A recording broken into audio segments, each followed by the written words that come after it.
Bumuhos po ang maraming batikos sa gagawing pagbisita ni Bongbong Marcos sa UAE, mga kapatid. Ito po ay nakita natin dito sa College Time. Puro po batikos ang inabot ni President Bongbong Marcos sa gagawin niyang pagbisita, mga kapatid. Nakakahiya po ito dahil uh, napakarami pong batikos ang kanyang natanggap. Ito po, isa-isahin po natin. Ayan po, may mga ibang lahi at mga Pilipino po na bumabatikos po. May mga kilala po tayong mga kaibigan natin dyan. Davao News Today, Inday Sara, may mga kalaban, may mga kakampi, Doc Lorraine Badoy. Kita po natin, mga kapatid, umuulan po ng napakaraming batikos. Ito po ang sinapit ni BBM sa gagawin niyang pagbiyahe po sa UAE, mga kapatid. Siya daw po ay hindi kailangan sa UAE.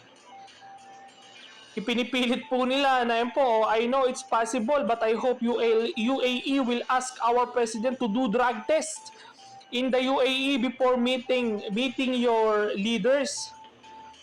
Grabe, mga kapatid. Their comments are very satisfying to read.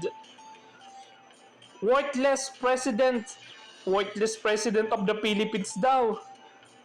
Grabe, mga kapatid. We don't need him forever. He's the worst president of the Philippines ever. We are not begging. Inutil ka talaga. Tunay na palibhasang wala kang alam kundi hit-hit ng hit-hit at suminghot. Galing po yan kay Kelly Villas, mga kapatid.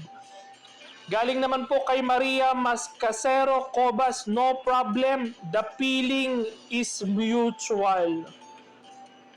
House of Representative, galing naman kay Chris B. Cruz. House of Representative, punta din kayo dito.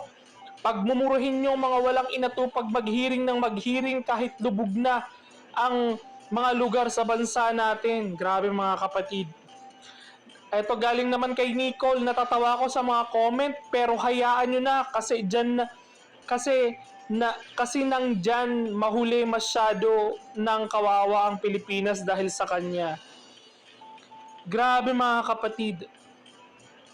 Bumuhos po ang napakaraming batikos kay BBM, mga kapatid. Ano po ang masasabi niyo po sa mga pagbatikos po na natanggap ni Pangulong Bongbong Marcos, mga kapatid?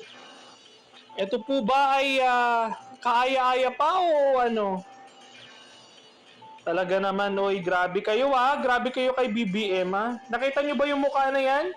Si BBM yan. Siya po ang inutil na presidente ng Pilipinas.